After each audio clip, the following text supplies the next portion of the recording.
Welcome to the class, my dear students. This is Dr. Naga explaining you the inverse Laplace transformations. Already we have done in the previous lectures on the Laplace transformation, that is L of f of t is given by f of s. What is this original definition?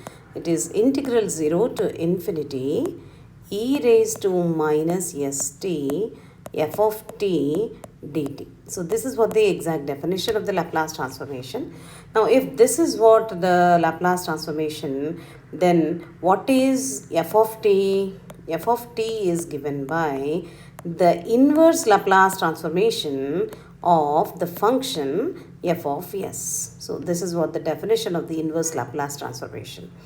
Already we know the formulae on Laplace transformation, right? Let us now recap all those Laplace transformations so that it is easy. Now by the completion of my lecture, you will be memorizing these inverse Laplace transformations also in an easier way. So for that purpose, I am taking this lecture. So now what is the Laplace transformation of the function 1, suppose? What is L of 1? L of 1 is given by 1 over s, correct? So what is L inverse of 1 over s? This is equal to 1. I hope you are able to understand. Since L of f of t is equal to f of s, f of t is given by L inverse of f of s. So as you know already, the Laplace transformation of 1 is 1 over s. L inverse of 1 over s becomes 1.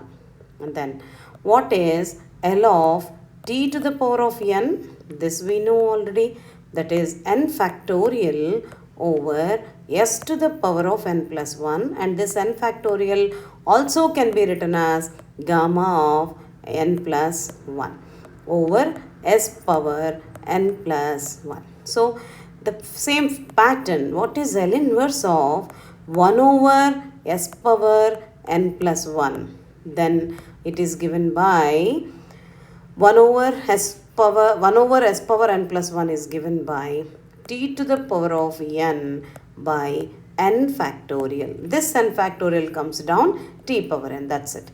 So t power n by n factorial, or you can even write this as t power n over gamma of n plus 1, right? Next, what is L of, suppose if I ask t, what is L of t? It is 1 over s square, because the power n is 1. So 1 factorial is 1 over s power 1 plus 1 is s square. So L inverse of 1 over s square, what is this? This is given by t. Okay. Now what is L of e raised to at? Is given by 1 over s minus a. This we know. So what is L inverse of 1 over s minus a? That is given by e raised to at. Next, what is L of sine at? It is the sine means the trigonometrical. What is that? Sine at means a over s square plus a square. Now, what is L inverse of? Now, we won't write a. Let us write like this. L inverse of 1 over s square plus a square is given by, it should be sine at, but it should be multiplied by 1 over a. Then, same pattern. It is L of cosine at is given. Suppose. What is L of cosine at? It is s over s square plus a square, right? So what is L inverse of s over? Now here you cannot take out s outside. Why? Because s is a variable. A is a constant. A is a constant. So now L inverse of s over s square plus a square is given by cosine 80. Done. Now what is L of sine hyperbolic, sine hat? It is given by, since it is sine, it is a, and since it is hyperbolic, it is minus a square, right? Now what is L inverse of L inverse of 1 over s square minus a square is given by, since it is 1 in the numerator, it is sine at multiplied by 1 over a. And then what is 1 over sine hat, I mean to say, sorry, it should be sine hat. 1 over a sine hat, right? Next, what is L of cosine hat? Cosine hyperbolic. Cosine, so it is yes. Since it is hyperbolic, it is a square minus a square, right? So L inverse of s over s square minus a square gives you cosine hyperbolic at. That's it.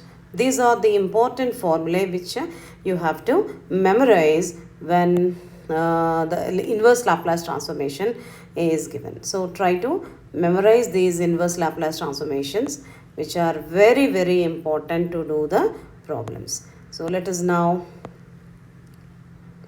try to understand what is this.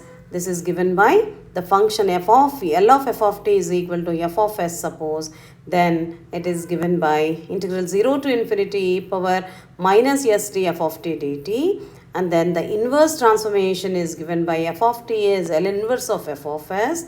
So whenever you write L of 1, then L of 1 is 1 over s is the formula. So L inverse of 1 over s becomes 1. So take the reverse way so that you can memorize all these important formulae to do the inverse Laplace transformations of different functions. So let us now go